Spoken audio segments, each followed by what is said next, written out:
Previously on agentpalmer.com, optimism in the form of art. The Russian Five is more than just a documentary about hockey, and we're getting closer to the release of Essa Hansen's debut novel. This is the Palmer Files, episode 22 with Spybrarian Shane Whaley, the force behind the Spybrary Podcast. We discuss getting started in the fandom of spy fiction, James Bond, Len Deighton, the Cold War as perhaps the hottest topic, human intelligence, and sometimes spy fact being stranger than spy fiction. This introduction will be destroyed in 5, 4, 3. Let's do the show!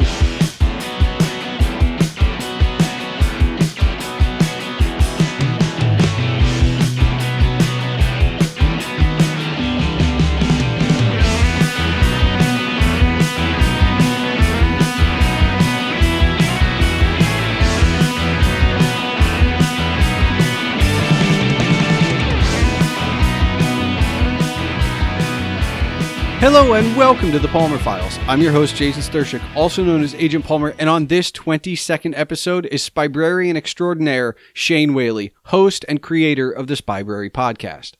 Back when I was just a blogger guesting on a lot of shows and listening to a ton more podcasts than I do now, I remember tweeting back and forth with a very brand new account called Spybrary that seemed like it would be a fun concept. That was before even one episode of the now over 100 and counting episodes full of spy fiction, fact, authors, fans, and all of the intelligence you can handle and more was launched. I took part in a brush past episode when I finished reading yesterday's Spy by Len Deighton a long time ago. But that podcast and its community has grown, and it's been great fun to listen and participate, even if I'm only on the side most of the time. But when it came time to discuss a genre, not just a topic, but an entire genre across mediums like the written word, the small screen, the big screen, plus the fact and fiction, with lines blurred, all in regard to spy fiction, there was only one person to turn to, Shane Whaley, the head Spybrarian. What you're in for is a discussion on what got us into the genre and why we stay. You'll hear about authors you know and perhaps some you don't. You'll discover that we discuss Bond, but you have to. And then, because we're both fans, we discuss Dayton and cover a lot of other ground, all unredacted and fully disclosed for the discerning listener. So, if you want to discuss the episode as you listen or after, you can tweet me at Agent Palmer, you can tweet the show at The Palmer Files, and you can tweet Shane at Spybrary, that's Spybrary. You can see the complete Spybrary Podcast dossier at spybrary.com or listen wherever you're listening to this podcast. Don't forget you can see all of my writings and rantings on agentpalmer.com. Meanwhile, the unredacted links mentioned in the show will be available in the show notes. So without further ado, let's get into it.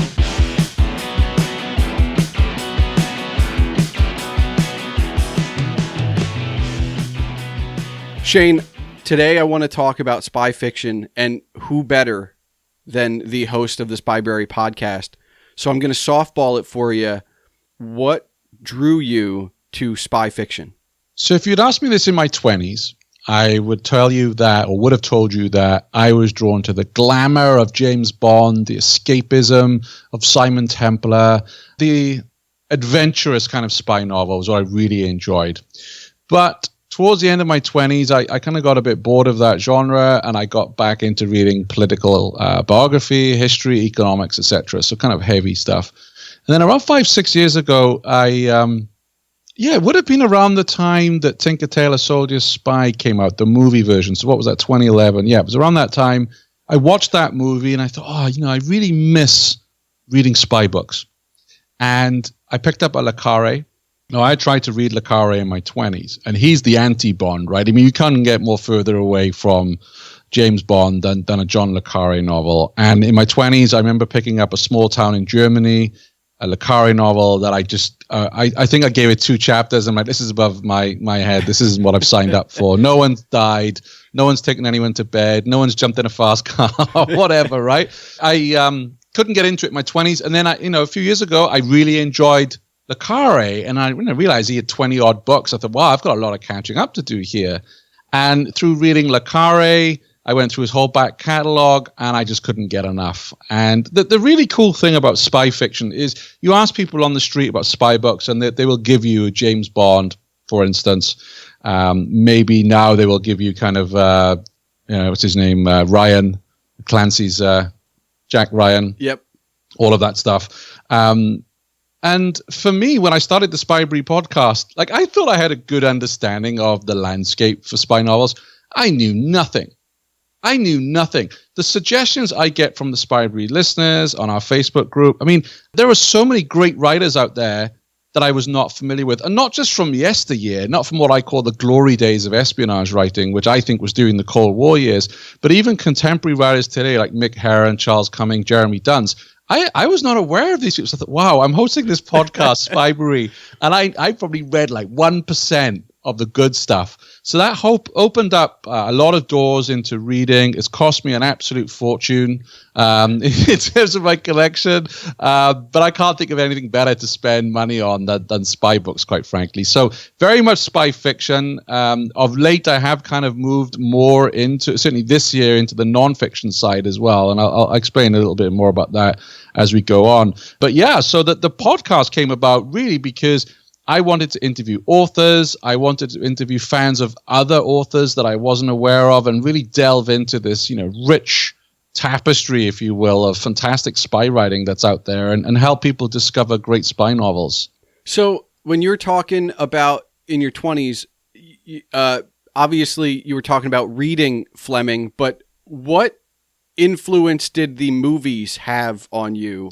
Was it, because obviously it's in that heyday where like Bond films are coming out on a regular basis, because you're a bit older than me. So for me, like Brosnan was my first in the theater Bond. And I kind of grew up and came of age watching the older Bond films in a dead zone. Like, yeah, my parents introduced me to like Dr. No and Octopussy and, From Russia with Love. And I got to watch all of the Bonds. But then, I'm like, I don't know, 12, 13. I don't have anything. Like I don't have my own. I haven't seen one in the theater. It's not until GoldenEye where I get to be like, oh, now I get to see it on the big screen finally. Yes. So did the films come first for you? Did you find the novels first? What was your introduction there? Definitely the films. As a little boy, I lived for James Bond movies. I was a huge fan of Roger Moore. Roger Moore was, and I guess still is, my absolute hero. And I know that's very controversial within James Bond circles. We've all got our favorites, and I respect that. But for me, growing up, like, I was never happier unless I was watching a Bond movie. And of course, because I'm, a bit older than you, this was before VCRs, before the Bond movies were out. So Christmas Day, there would always be a Bond movie on. So it was part of that tradition for us of the holiday that, you watch a Bond movie. Same, I think, on Easter Sunday or Easter Monday, whichever one, you would watch a Bond movie. So I loved the Bond movies, and it's quite funny. I think in my mid-teens, I picked up a copy of Fleming's The Spy Who Loved Me, the novel, at a jumble sale, flea market. Oh, great. I'll read a Bond book. And as you know, The Spy Who Loved Me, or in fact, most of Fleming's writing is radically different from the movies. And I'm like 2 chapters in, I'm like, where's Bond? I mean, it's about 100 pages before James Bond comes even into that story. So it wasn't the best one to pick up. But even so, as a teenager, I remember throwing away and thinking like, whoa, the books are nothing like the movies. And then I would buy, they would always bring out, or you could find the movie, the story of the movie in a book. And the novelization. Yeah, and I would read those and this is more like it. But of course, they weren't written by Fleming. I mean, some of them used the ideas of Fleming, but you can't get anything more different from the novel Spy Who Loved Me to the movie. Also, Moonraker is radically different. I mean, I really wish I had Elon Musk's money and I would commission the original story of Moonraker to be made, because it's such a great story. So definitely the movies first. And then book reading at that time, this is kind of what started it really, is I would read Biggles. I'm not sure if you're familiar with Biggles in the United States. So he was a First World War fighter pilot who became a spy. And there were lots of those books written, very much of its time. And then, of course, I graduated to The Saint, and there was plenty of Simon Templar to be read. So they were the kind of books, the Three Investigators, the Hardy Boys. I was really interested in the adventure kind of paperback for boys. That was how I started my reading. So for me, I was a fantasy reader and science fiction. Tolkien, Clark, this is where I was at, 10, 11 when I'm watching these older films. I still to this day haven't picked up a Fleming yet. And I'm going to, the more I'm around your podcast, your community, and just other friends in general, like it's going to happen. And then I think it was at some point I asked my mother why it was Michael Caine in Austin Powers. Like, why was he chosen? And she goes, well, he was a spy in the 60s. And that I went back and I watched the Ipcress File.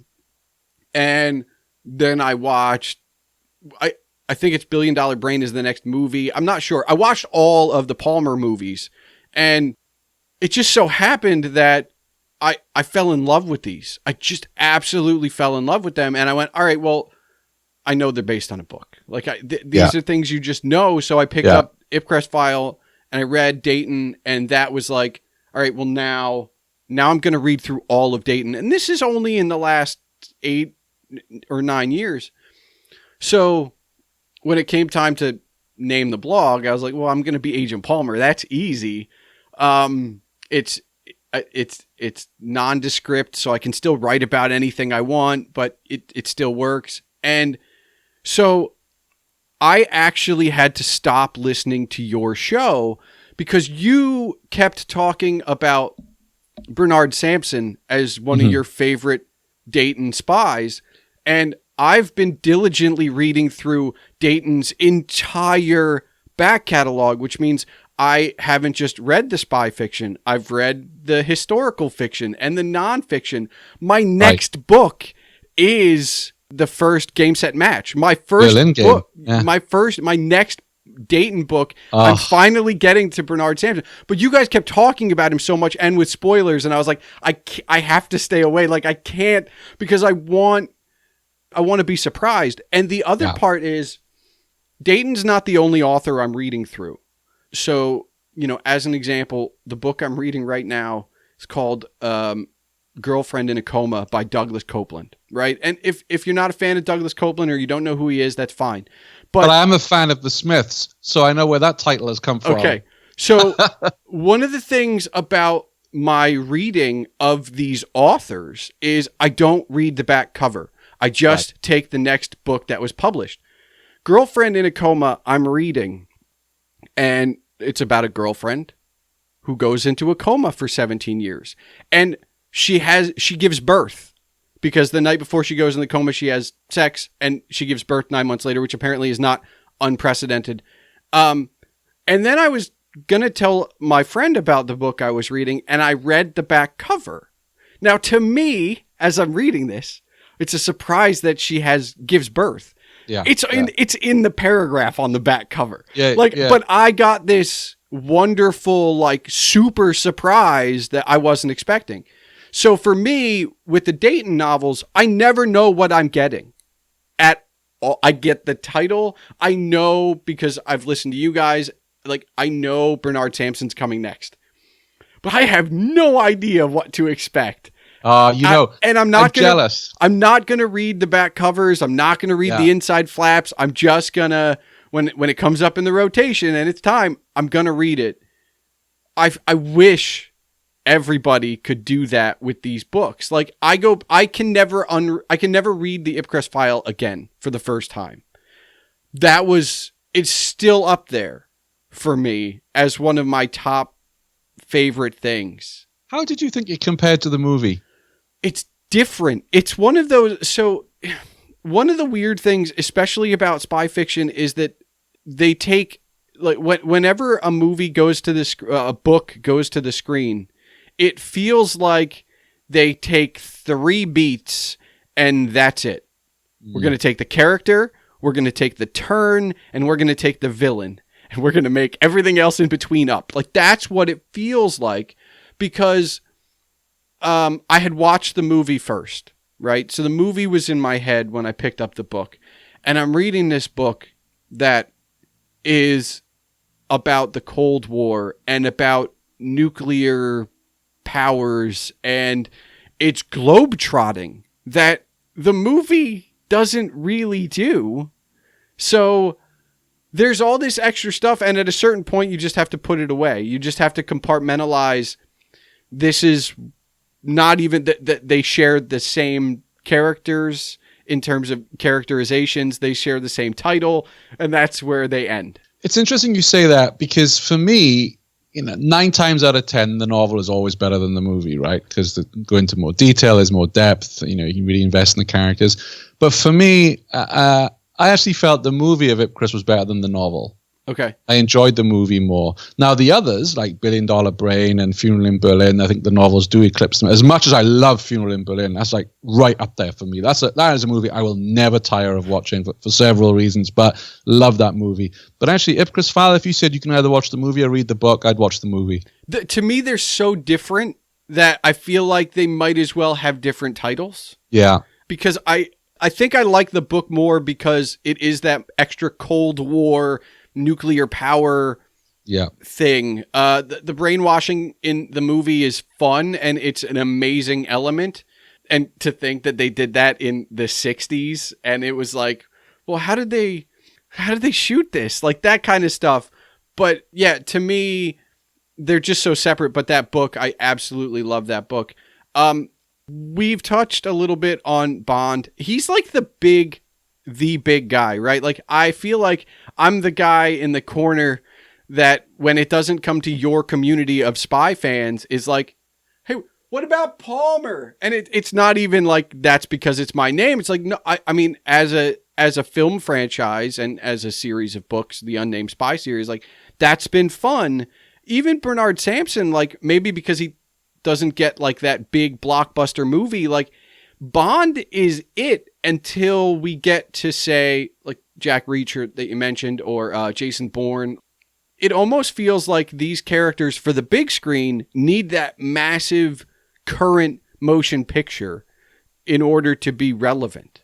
It's true, but then I think also they can be a turnoff for people who, for instance, grew up with the Fleming books. A lot of them can't stand the movies, right? Yeah. Because they've read the book, and the book is so radically different from the movies. And I think, especially nowadays, let's talk about, especially the Daniel Craig movies, a lot of the traditional Bond readers are like, this is so far away from the novels now that I'm kind of sick of it. They'll go and watch it because I think we all feel loyal and we should go support it. But even myself, I honestly thought, we've got this one coming out now, and again, sacrilege to a lot of my listeners here, but I'm like, knock it on the head. I think it's done. I don't know where they can take it, right? It's just now becoming another blockbuster action movie. They're trying to outdo Mission Impossible. And I like the storyline they built up with Craig and the reboot where you saw his first kill, you know, all of that. That was great. Loved it. I thought Casino Royale was superb.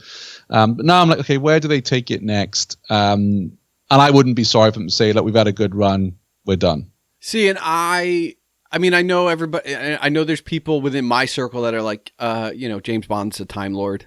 And that whole, I don't care. I don't care so much. Like, I love the fact that early on, it's just episodic movies, right? Yeah.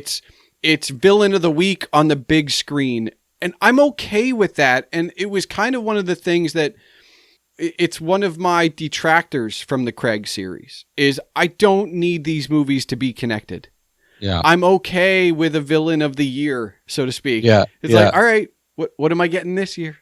Yeah. Are we going underwater? Are we going to space? That's fine. I'm okay with it. Like, give it to me. It's cool. What are the gadgets? All right. Like, I'm on board. But that's all on the big screen. What about for you on the small screen? What are your favorites for television series? Again, if you'd asked me this in the 20s to today, you would get very different answers. In the 20s, I would say things like The Saint. Whenever there was a Saint episode on, I'd sit down and watch it.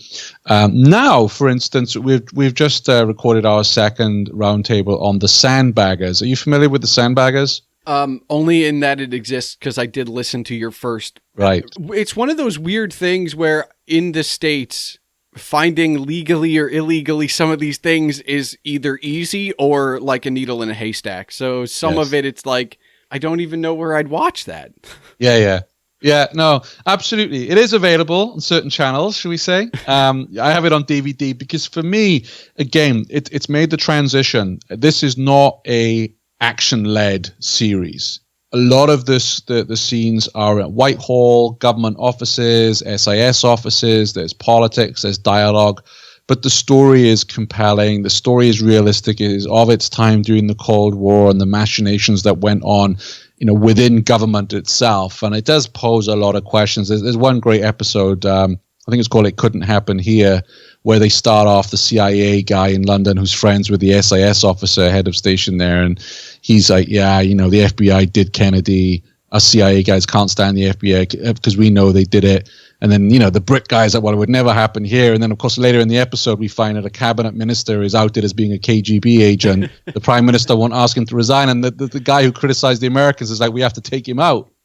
So, and that's in the space of, 50, 55 minutes that whole turnabout comes. So really well written by a guy, Ian McIntosh, who had served in the Navy, also done a bit of this and that, shall we say, in the secret world, and has a fascinating story himself, because during the shooting of the third series of the Sandbaggers, he was flying with a friend and his girlfriend on the Alaska coast and disappeared. To this day, has never been found. They didn't find the wreckage, they didn't find the bodies. There's all these conspiracies that he defected to the Soviet Union, or he was taking photographs of, Russian submarines, and no one knows where he went. Or what happened to him. So that's an added little bit of mystique around the show as well. And these actors, they were filming this third season when this guy had gone missing. And he used to be on set and helping them and everything else as the writers. So that's a series that I enjoy. I would also say Callan is absolutely superb. Worked my way right through the Callan series. Again, he is a guy, Edward Woodward, who was basically doing the dirty jobs for the government. It was a clandestine department that would go out and assassinate people and was never talked about, really gritty. The guy doesn't, it's, I don't want to give too much away if people haven't watched it, but that character Callan, Edward Woodward did a fantastic job. If you just watch one of them, I think they're on YouTube, go check them out. It's of its time, of course, in the 60s. Fantastic TV show. What else? I enjoyed, coming more modern, I enjoyed Deutschland 83. Okay. Which is spy of a sort, of course. A lot more action driven, but I enjoyed that because I also host another podcast called Radio GDR, which is about the history of East Germany. So I have a lifelong interest in the German Democratic Republic. So obviously that features heavily, as does, Operation Able Archer. And here's the cool thing about spy fiction. So Deutschland 83 is basically about Able Archer is going on, which was a big NATO exercise, nuclear strike test. And this happened in real life, and I didn't know that until I went to the German Spy Museum in Berlin and read about the original spy that this was kind of based on. And he told the KGB or the Soviets, like, no, this is just an exercise. But the Soviets were like, we've got this intelligence, they're mobilizing their troops, they're moving missiles around, it's going to kick off, right? They're going to launch the big one at us. The Politburo was absolutely freaking out. And luckily, the spy was able to tell them, no, this is just an exercise. It's not anything going to happen, and another spy who saved the world. But again, that fiction is rooted on what actually happened. And it's fascinating when I've been reading a lot of nonfiction this year, and I keep saying to people that spy fact is often stranger than spy fiction. And some of the things that I've been reading, I'm reading this brick of a book called Defend the Realm by Christopher Andrew. It's the authorized history of MI5. And it is a brick of a book, right? And I've had it in my bookcase for a long time because all the Amazon reviews are like, this book is really dry. It's really dry. And I'm like, oh, okay. I asked on the Spybrary group and people were like, no, you need to read this. Yes, it's academic, but still read it. And what I decided to do was I downloaded it on Audible. Okay. All 40 hours of it, right? And I thought, I'll do an hour a day and I'll treat it like a lecture. Sure. Right? Yeah. And I'll consume it that way. So I'm about 75% of the way through it. But any spy writers out there, any budding spy writers, you have to read or listen to this book because the amount of plots that they talk about, and you just roll your eyes and you think, wow, that actually happened? Well, as opposed to reading a spy novel when something happens, you think, that would never happen in the real world, Well, but this is the authorized history, right? So imagine the volumes of still redacted stories and plot lines and things that you're not allowed. I'm sure it's probably 5 times as deep, probably. Yeah. No, absolutely. And it's authorized that this had never happened before, and it was to celebrate, I think, the 100-year anniversary of MI5. So just like one of the things in it I was reading about, which was just crazy, and I need to research this a bit more. So before D-Day, when there was all these things going on, all these plots by the Brits to confuse the Nazis where the landings were going to take place, and the British built a kind of cardboard cutout, a decoy oil refinery near Dover, to fool the Germans to think, oh, the attack's going to come from Dover into Calais. Okay. Rather than where it eventually went. So not did they just build this decoy building. They had the King of England go to this decoy building and officially open it.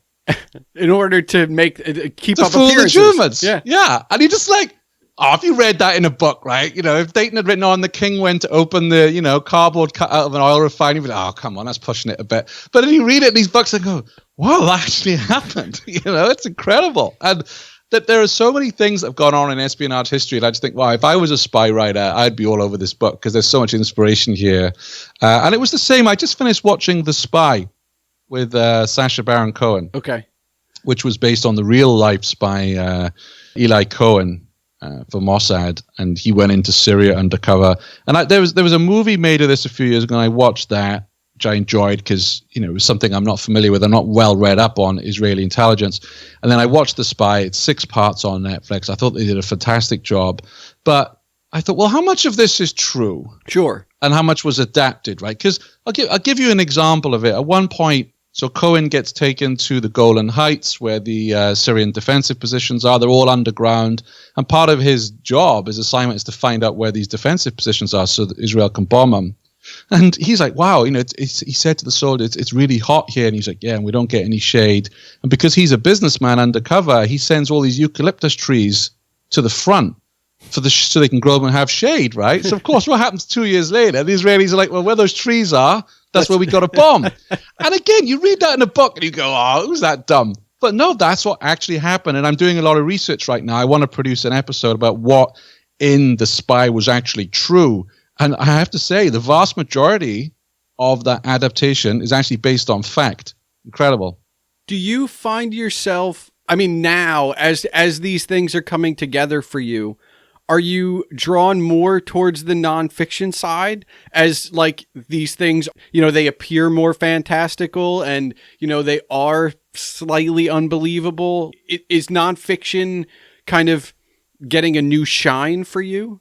I would definitely say this year I've been reading a lot more nonfiction, but I'm trying to alternate nonfiction, fiction, nonfiction, fiction. And the problem is you read a book like Defend the Realm, and I guess it's like 500,000 words in that thing, right? It's huge. I don't have a gun at home, right? But if somebody broke in, I would just throw that at them. And, the problem with the good thing about a book like that is there are so many holes you can go down. So I've been ordering books on some of the, the biographies. I can't read, to read more about Stella Rimington now, the former first female head of MI5. I know she's written spy novels as well. And now it details some of her work as a case officer in the 70s and 80s. And I'm like, oh, wow, now I want to read up on that. I want to read up on Dick White. There's a guy called Chapman Pincher who was pretty controversial journalist with certain allegations that the former head of MI5, Roger Hollis, was a KGB spy. And I'm like, okay, I want to read that now. Spycatcher, which I don't know if you're familiar with Spycatcher, Peter Wright Spycatcher. No. So I was a kid when this was all in the news. So he's an ex-MI5 officer who basically wanted to publish his memoirs.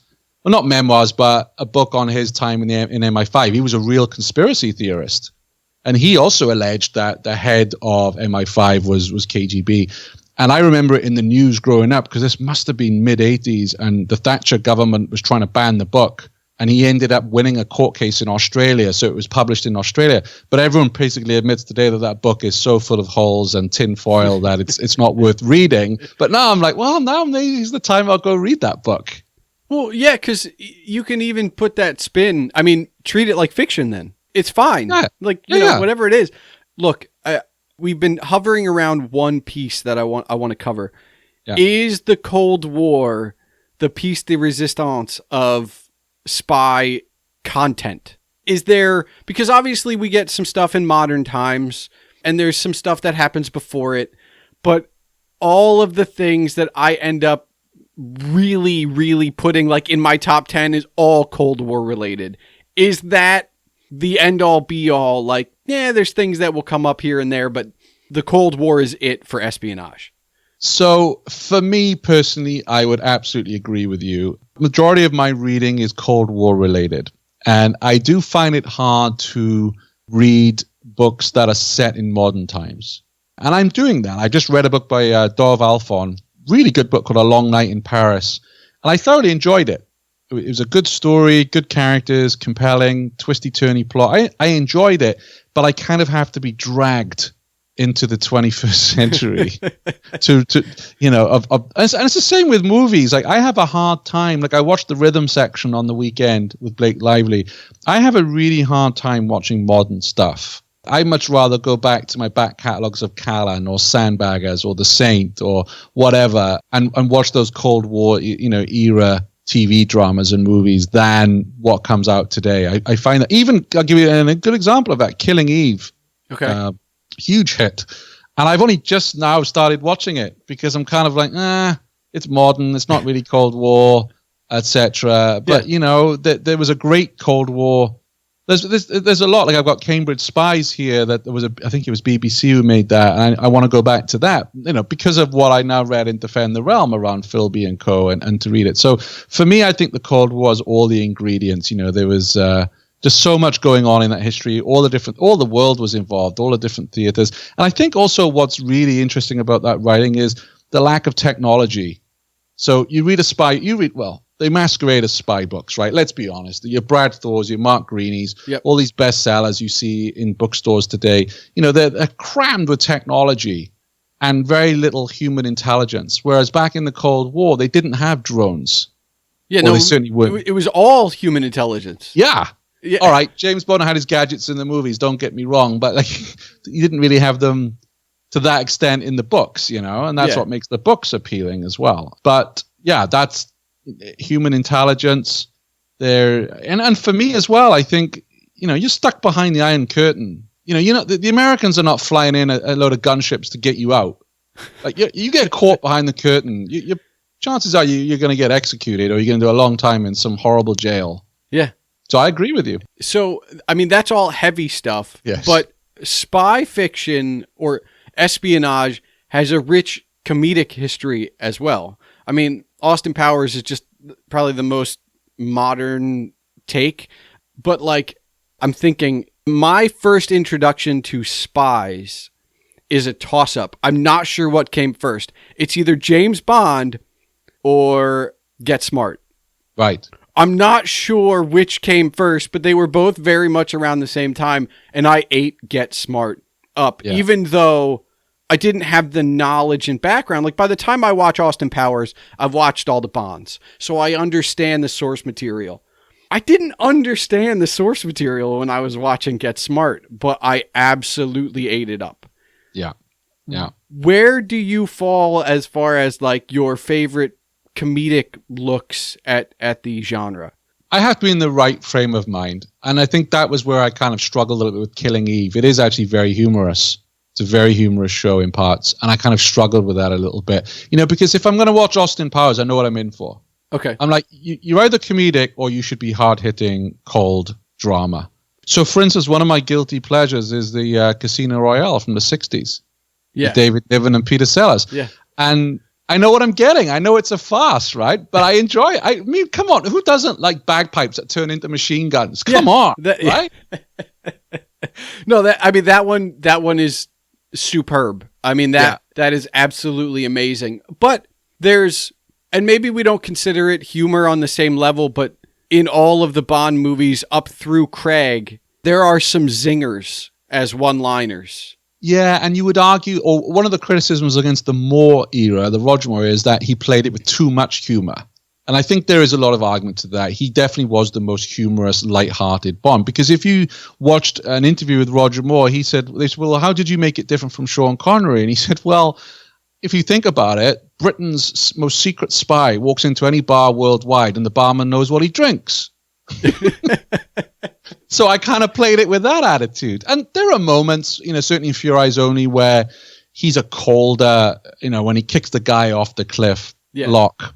That was very un-Roger Moore. Or when he slaps Maud Adams in Man from the Golden Gun, maybe. But otherwise, he definitely played it with a lot more humor. And you can argue that Moonraker in particular is the whole movie is humorous, right? And that's why it's not a classic in the same way that I think Spy Who Loved Me is. Now, a friend of mine has been spending his time researching every Bond movie and getting a friend of ours who's not a Bond fan to watch them. And they watch it, and it's a Patreon exclusive, link in the show notes. But one of the things that's interesting is Ed, who's hosting it and doing the research and loves Bond, is introducing Bill to these movies not in order. So he's basically doing it in, here's Connery's first, here's Moore's first, and he's alternated it in a way that like you never see the same Bond within two films. Mm-hmm. But their ratings as to what they think are great, they're fairly in line, which is unique in itself. But From Russia with Love is at the top of Ed's list, as it would be. He's a huge Bond. Bill, it's near the bottom. Wow. And I wonder, because Bill's not coming from that lifelong fandom. Yeah. I wonder too, like, is it a scenario where we know too much? Do you know what I mean? Like, if we could go back, clean slate, watch all these movies for the first time, we're in love with so much of what we know that isn't even in that film. Yeah, I think it goes back to, is your favorite Bond the one that you see first? And I think certainly in my case, I can't swear to it, but I'm pretty confident it would have been. I have a feeling it was Live and Let Die, because I still have a childish love of that movie. In the same way, though, that and this is the other thing when it comes to Bond, right? If you asked me at 13, list your favorite Bond movies, and you asked me now at 45, my favorite Bond movies, they'd be very, very different. Okay. They'd be very, very different. Like, I watched You Only Live Twice, and I love that one. Love the setting. Okay, it's ridiculous in parts where they make Connery look like a Japanese, right? And all of that. But as a kid, again, who wouldn't like Little Nelly? Yeah. Who wouldn't want to have Little Nelly in the garden and go off and, fly around the town shooting rockets at people? I mean, come on, right? Yeah. It's superb. Flying into a volcano. It all kicks off. They're all under as a kid, absolutely loved it. And that's what I'm saying sometimes. And I see this big argument online about Bond movies. And I think, really, you look at it through different lenses, as you are when you're a teenager versus as you are now. And, now I think, probably if I was watching the Bond movies for the first time, my favorite Bond would be a toss-up between Connery and Craig, quite frankly, because I think they play it in a more realistic fashion. But I used to this is quite sad, but we would move around quite a lot as a kid, and I would tell people my name was Roger. That's how much I love Roger Moore. I'd meet new kids. They'd knock the door. My mother said, there's someone here looking for Roger. Who's Roger? And I'd be all embarrassed, right? Whilst I did the eyebrow. But that's how much I adored the guy. But now I would say that Craig or Connery for me would be probably a better Bond. So aside from age and life experience, how has your reading of nonfiction, as well as the other things you read, especially, you said you read economics, how does all that color what you're consuming when it comes to espionage? Because I'm not that versed in economics. And some of these books that are very much about spycraft, they talk to these experts so that your hero of the day, whoever it is, can learn enough about economics to fool whoever he needs to fool and foil whatever he needs to foil. But when you spend time and you go off after, your youth and read about economics and come back to the genre, now you have a greater understanding of that chapter, as an example. So has that, kind of poked a hole in things for you as well, now I know more. I'm not an expert, but I'm slightly learned in this subject. Or do you get more things to read into those pockets? Yeah, I think generally I try and be really varied with my reading. I'll read politics, I'll read history, I'll read business books, but then, my escapism is spy and Cold War history. So I try and be a sponge with these books, particularly on the nonfiction side, because I want to learn what actually went down, because I'm fascinated by tradecraft. And how that all, especially as we just said, without the aid of technology, these poor novelists today have to, have jumped through hoops to write a compelling story because they could just pick up their mobile phone and call, hey, he's in the shopping mall or whatever. It's funny. If we go back to some of our favorite, I don't care if it's a television show or a movie, anything before 1970 can be solved in the first 5 minutes with a cell phone. And a smartphone maybe in the first minute, because it's like, well, I'll just Google it. Yeah. And I was watching a 70s British cop show the other day, The Sweeney, which I love. And even in that, like, he runs to the phone box to call in, and the phone box has been vandalized, right? So that's, I think which happened a lot when I was growing up, the phone both not working. Or if you don't have a quarter or a nickel or a dime or whatever it is in that particular. No, absolutely. So I feel for the writers today. They've also got to get to grips with technology, and I guess that's why some writers, they say, okay, I'm going to write a spy book, but I'm going to set it in the 70s because they haven't got to deal with that. It's very, very different. Now, I want to talk to you about one. It's about spy fiction, but with Spybrary, you have not only created a podcast, you've created a community. Was that something you expected? Or was it like a happy accident? Because I go on Facebook once a month, but I do scroll through the Spybrary quote unquote forum, as it were, when I do go on, because it's fascinating, though I'm glad I'm limited to once a month because my to read list is big enough.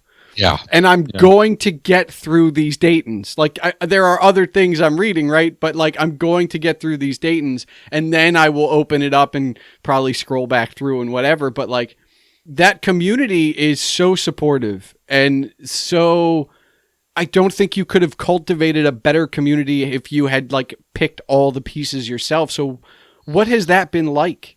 Yeah, that was a big surprise to me, because the whole reason that I launched Spybrary was I had read all the Samson books, and I'm like, wow, I want to talk to people. That was a phenomenal experience. And that, I mentioned Akari earlier on, but it was really the Samson books that inspired me to start the Spybrary podcast, because I had so many questions. There were so many things I wanted to talk about.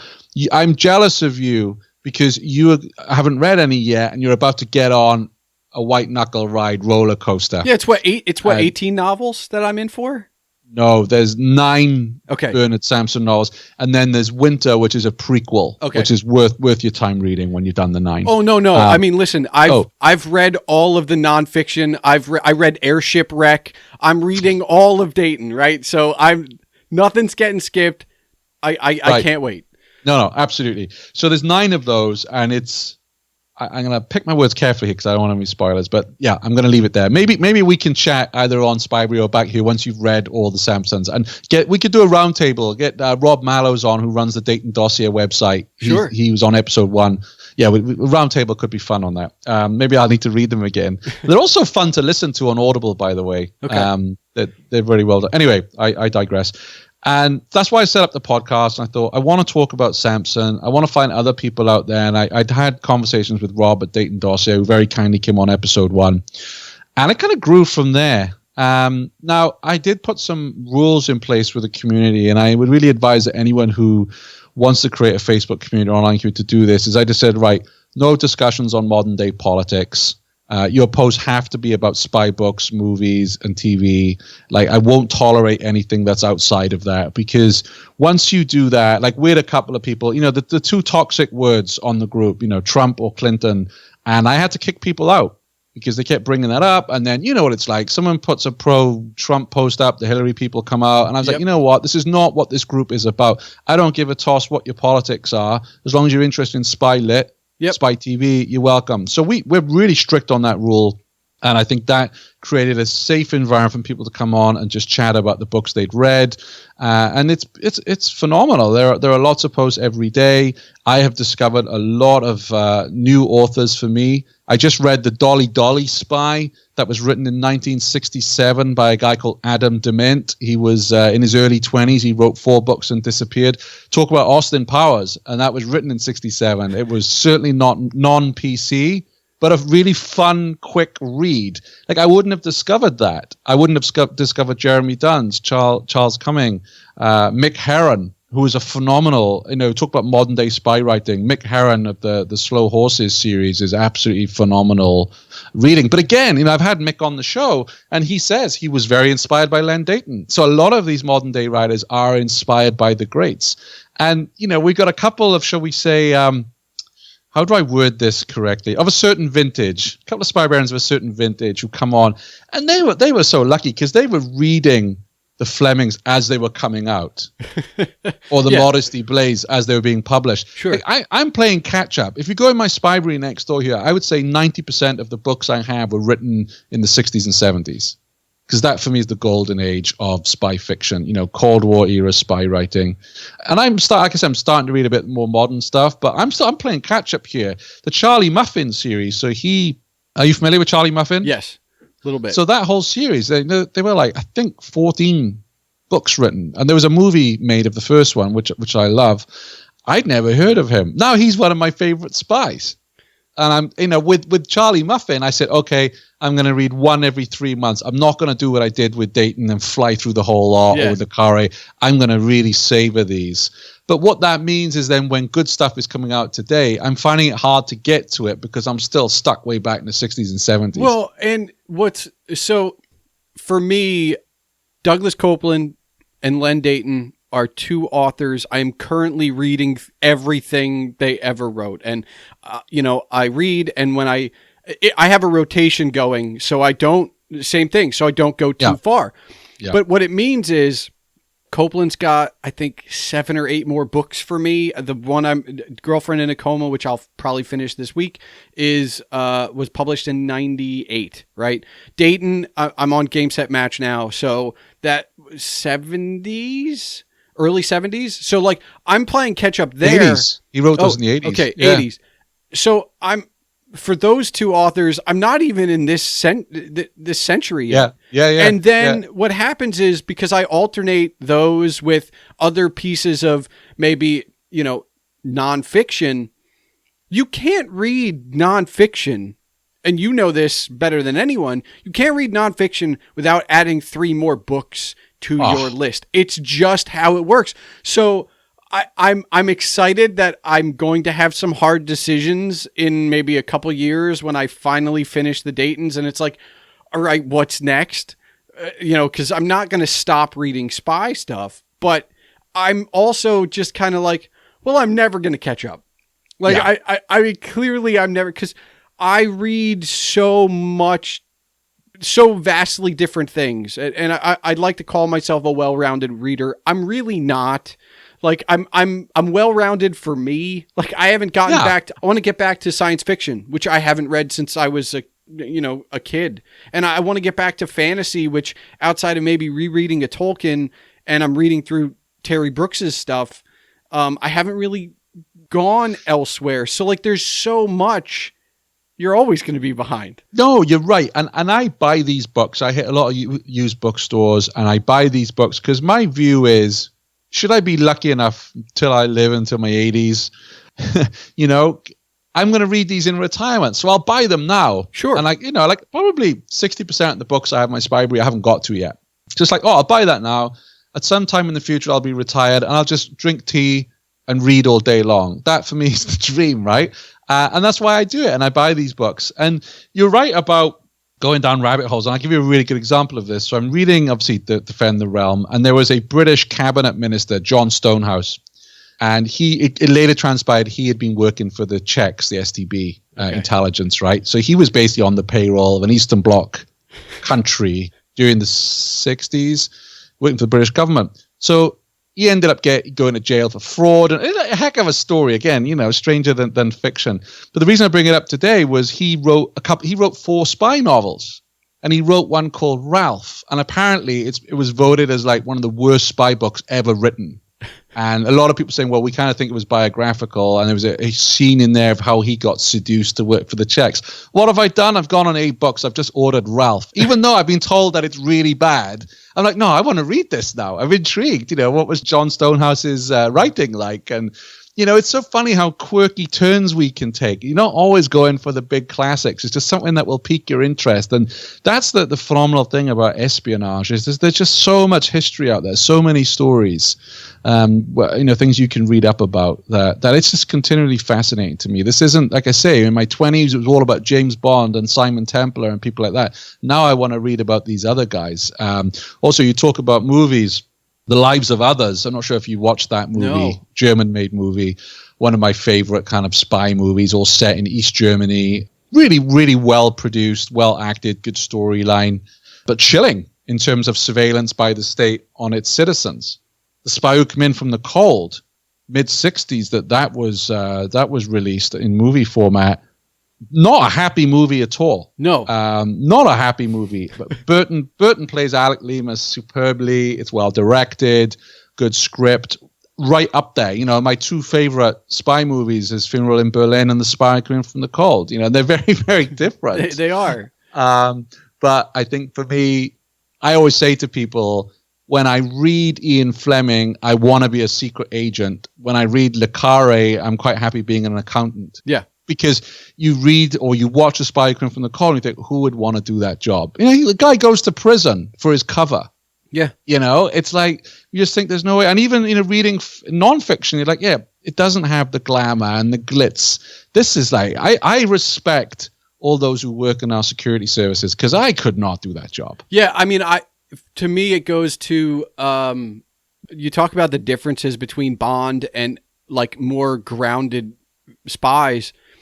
That first 15 minutes of Ipcress where he gets up and he goes and he's just their stake. It's just like a permanent stakeout. Like we're not in a car. There's, we're in an attic keeping an eye on, and it's just like, none of that is glorious, right? Like it's literally as anti-Bond as you can get.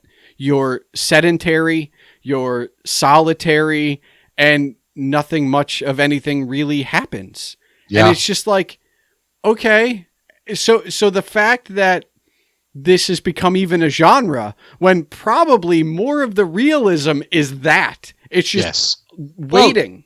Le Carré got in a lot of trouble in the 60s. People in the security services hated him because of how he depicted the services. This guy's going to make it really hard to recruit people. Because obviously Le Carré had served in the Secret Service. So they didn't like that realist coverage of what it was like to be a spy. So what outside of spy fiction are you actually reading? Like take espionage as a whole, nonfiction and fiction out of it. Are you still reading about economics and politics, or I do. I'm fascinated by ideas, and it's quite funny. If Freud came into my study, he'd probably become a tattooist because I've got Karl Marx's Communist Manifesto, and I've got books by Mises. I've got I forget his name now. Anyway, those who are free market economics, I've got those, market economics. I just love reading about ideas and concepts. And Hayek, that's what I meant, Friedrich Hayek.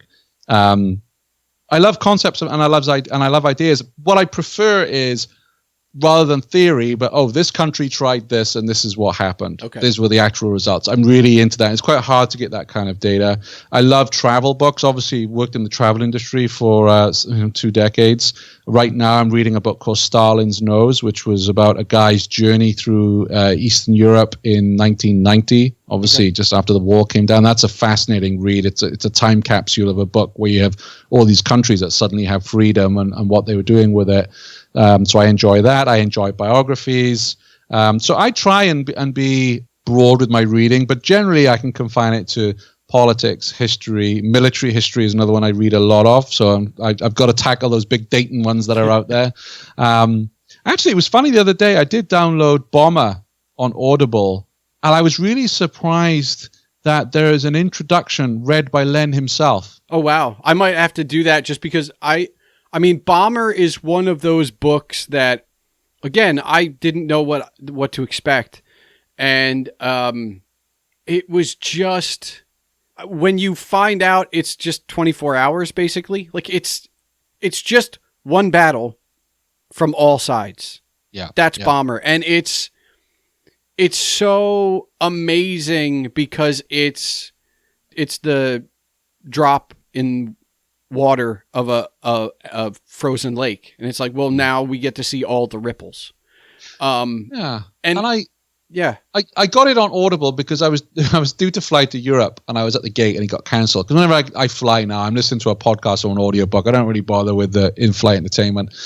And I got it on Audible rather than read it because I like the idea of the different voices. Okay. From all the different people in that book. So I thought it might be easier to kind of really visualize this rather than reading it if every character is in a different voice. So more like a play, if you will, than a straight audiobook. Yeah. But I listened to the intro, and like I said, I was shocked because it was Len himself reading it. I'm not sure what year he did it. And it's quite lengthy. And I don't know if that intro was in the book. Maybe Rob can tell us. But I was like, wow, this is really cool that he did that. But I haven't actually got into the story yet. Yeah. And I also know about Bomber that, so this is what my research told me. And I think it's actually in the hardcover book. Somewhere in the back is that was the first book written on a word processor. Yes, I believe you're right. Because I believe you're right. I did a separate post on that because I read the whole book, and at the back there's a paragraph where he talks about a little bit of the process and thanking this woman who helped type it for him. Yes. And when I did the research, he had like half of his house, the second floor of his house wall removed in order to move this word processor. There's a photo of his front window, I think, being taken out to bring it in. You absolutely, it was that big. Yeah, absolutely. Incredible. Incredible. And but there's those little pieces that's just that book that has that little extra, right? Like all of these books have that little extra. It's amazing.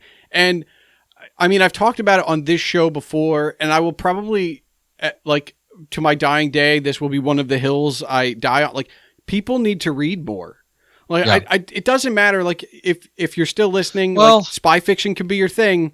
It doesn't have to be. You can read fantasy or sci-fi, but like, and I count Audible as part of that because it's the source material. Yeah, absolutely. But people need to consume more from a non-visual perspective. It's not all movies. Movies are great, but you should get to the source material. I think also I'd go a step further. Rather than saying people should read more, I think people need to be open-minded more. You know, get out of your thinking, be open to other ideas, and you'll enjoy your reading a lot more if you do that.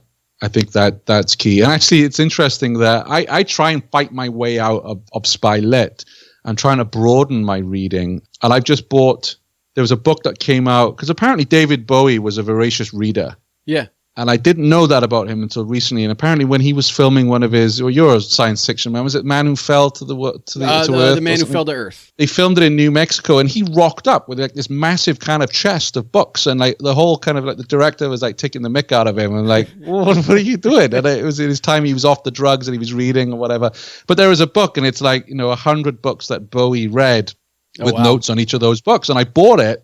And I'm like, wow, I'm gonna have a go at this at some point. I'm gonna like once a month say, right, I'm gonna try one of the books that Bowie read within reason. There's a few there that I know I just won't be able to read, but I'm like, yeah, that's what I'm gonna try and do to broaden my reading somewhat out of spy lit and military history and history, because I think that's important. I think it'll be interesting to see how, like, what your percentage is. Like, are you gonna go 79 for 100? Like, I wonder what that percentage is gonna be. Like, that's the thing I mean, I'm a proponent of blogging because it's like my first thing, but like that's the thing where you should do like a separate, like, just even if it's just a paragraph, just like, here's my journey through Bowie's 100. It's true. But that the dilemma I have is I really want to do that, but I get frustrated when I'm reading something, unless it's really, really good. And I think, I'm trudging through this when I could be reading a spy classic. Right. Okay. And I'm like, we only have a certain amount of no, this is just a personal thing for me. No. And I don't there's very few books in this world I've read or tried to read and given up on. I usually trudge on to the end. I just there was a Le Carre book, The Naive and Sentimental Lover, which was not spy.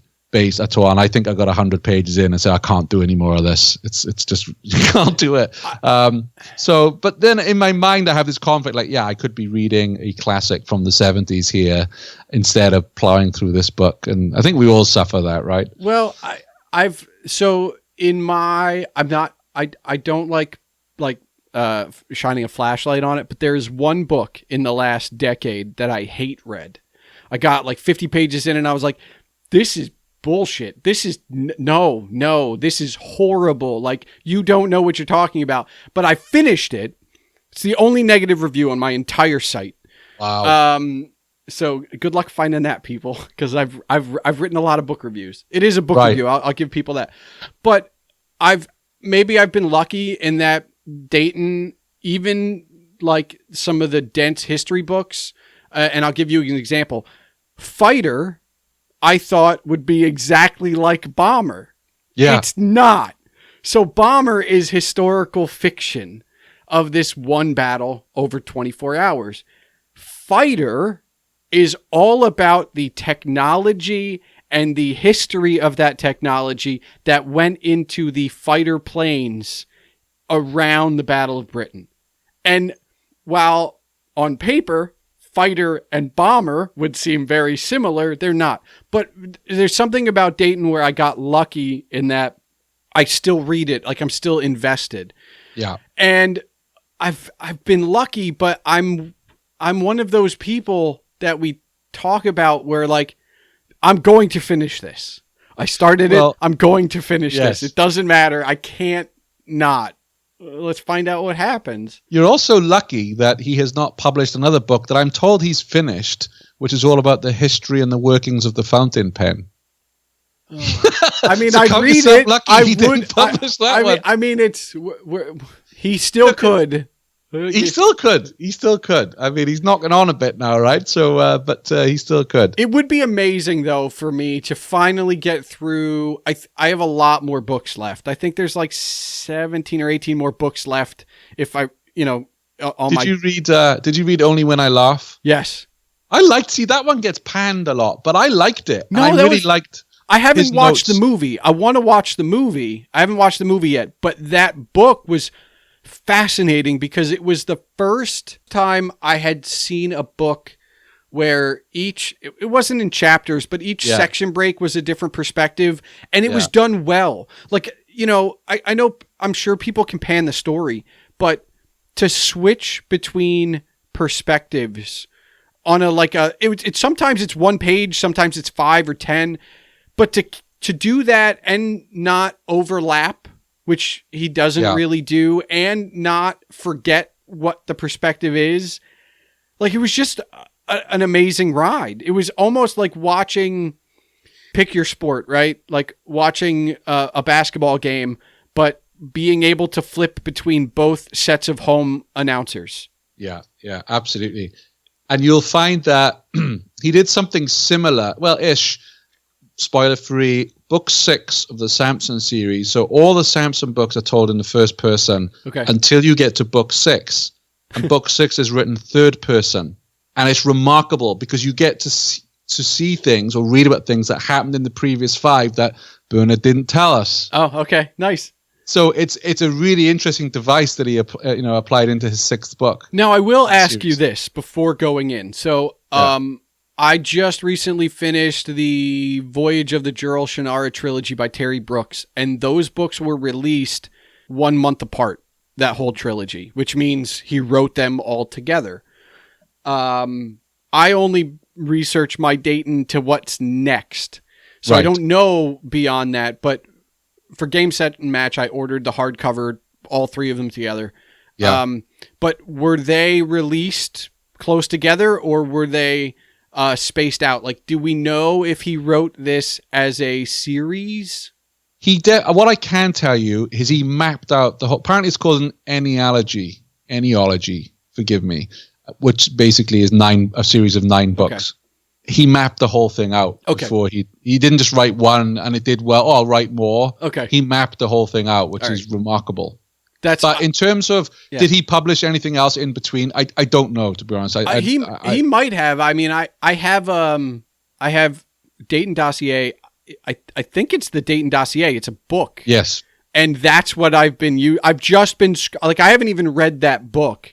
I've just been keeping it around for the back, which it was printed, like there were books published after it. So I'm going to have to do some harder research, but like, I just flip back and forth and it's just me going through the bibliography in the back going like, all right, so the next fiction book was published in 1971. The next nonfiction book was 74. All right, I know what I have to read next. That's how I've been doing this whole journey through Deighton's bibliography. It's been fascinating. Yeah, I mean, I was like I said, I'm envious that you're in for such a treat. Well, we'll have to, whether it's here or on your show, we'll have to see where I'm at when I get done with those 9. Yeah, we will. The other thing I meant to say when we were talking about Bomber was the other bit of cool bit of trivia. Are you familiar? It's probably a silly question, but I'll ask it. Are you familiar with Lemmy and Motorhead? Yes. So he wrote a track called Bomber. Because of that book. He was inspired by Len Deighton's book. I think there was even something in the sleeve notes, him thanking Len or referencing Len. So he wrote, Lemmy was the lead singer and bassist of Motorhead unfortunately he's passed away, was a huge student of military history. And he wrote Bomber, the track Bomber, one of their famous ones. And it was because of that novel. I mean, I didn't know, because that would mean Lemmy and I have something in common in our love for Deighton. So that's... Yeah. And on that bombshell. Yeah.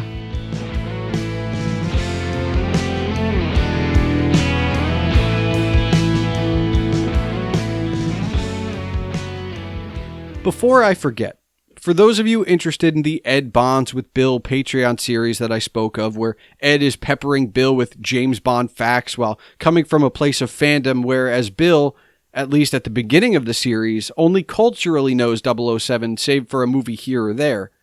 I bring it up now, as I did in my conversation with Shane, because that series is a great example of what it's like getting a fresh perspective. Bond isn't as well known to everyone as it is to certain people.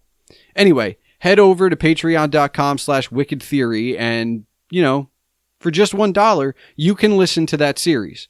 For longtime listeners of this show here, Bill was the first guest on this show, so you kind of know what you're in for. Now, to close the case file of this episode with Shane Whaley, I think the 2 large takeaways that we came to were surprisingly not related to the topic of spy fiction, although they can be liberally applied to anything.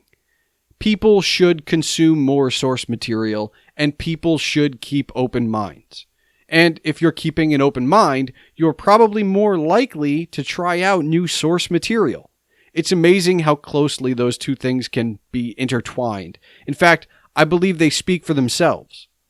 So, whether you're already a fan of spy fiction and you were nodding your head or shaking it vehemently in disagreement, or if you're going to sample some of the authors, movies, or series we discuss, let us know the journey you're about to undertake. As my journey with Bernard Samson is also about to unfold, maybe you'll join me, or perhaps you'll open something new, or at least something new to you. Thanks for listening to the Palmer Files, episode 22. As a reminder, all links are available in the show notes, and now for the official unredacted business. The Palmer Files releases every 2 weeks on Tuesdays. If you're still listening, I encourage you to join the discussion.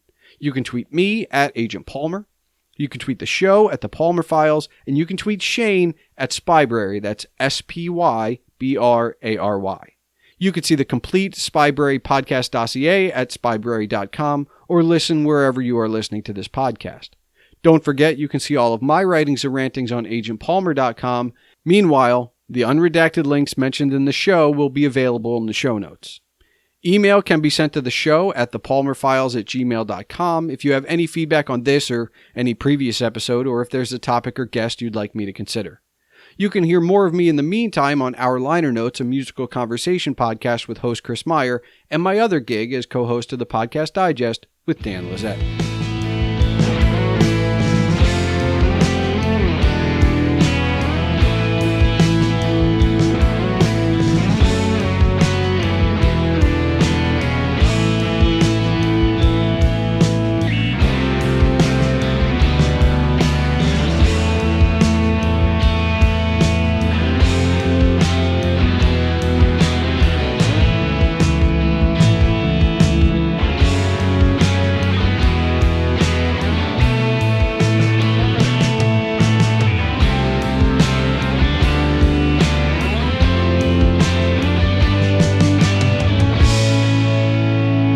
All right, Shane, do you have one final question for me? I do. If I can get Len Deighton to call you today, but you've only got time for 10-minute conversation, what one question would you ask him? Oh, man. I think the one question I would ask him is just, what inspired him initially to start writing. I think I would end up talking to him about process, because this show has devolved into what would have been conversations. I always end up talking about process with people. Always. I don't know.